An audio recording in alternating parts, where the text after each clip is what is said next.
совершать для себя какое-то такое внутреннее открытие, когда мы вам попытаемся рассказать, откуда этот самый кефир взялся, что это такое, и почему никогда вы не услышите от американского доктора рекомендации о том, что надо давать людям кефир.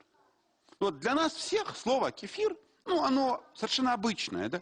Но миллиарды людей на земном шаре никогда слова кефир не слышали. С кефиром впервые жители европейской части России, нашей страны столкнулись впервые, когда были Кавказские войны. Когда российские солдаты воевали на Кавказе, и там у местных горцев, у карачаевцев, осетинцев был особый молочный напиток, очень вкусный. И его все пытались секрет этого напитка разгадать, хотя первое упоминание о том, что с ним столкнулись с кефиром, вздумайтесь, 1867 год. То есть никто в Москве, в Киеве не знал слова кефир до 1867 года. А с ним встретились. Всем понравился вкус. Понравились результаты. Многие солдаты, которые ждали очереди на горшок неделями, оказалось, смогли сходить, понимаете? И опять-таки молоко взяло и скисло, а это хранится несколько дней, да? И они пытались добыть рецепт, но ничего не получалось.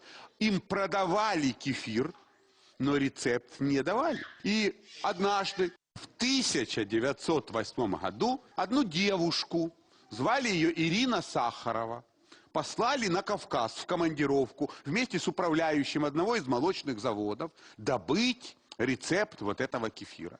И она попала в гости к какому-то карачаевскому князю и попросила у него кефира, а он, нехороший человек, не дал кефира. Но при этом присутствовал сын этого князя, который за время беседы успел в эту девушку влюбиться. И когда она возвращалась домой, ее украли. Но этот управляющий, он уцелел. И он настучал в жандармерию, и князя, и всех его родственников арестовали.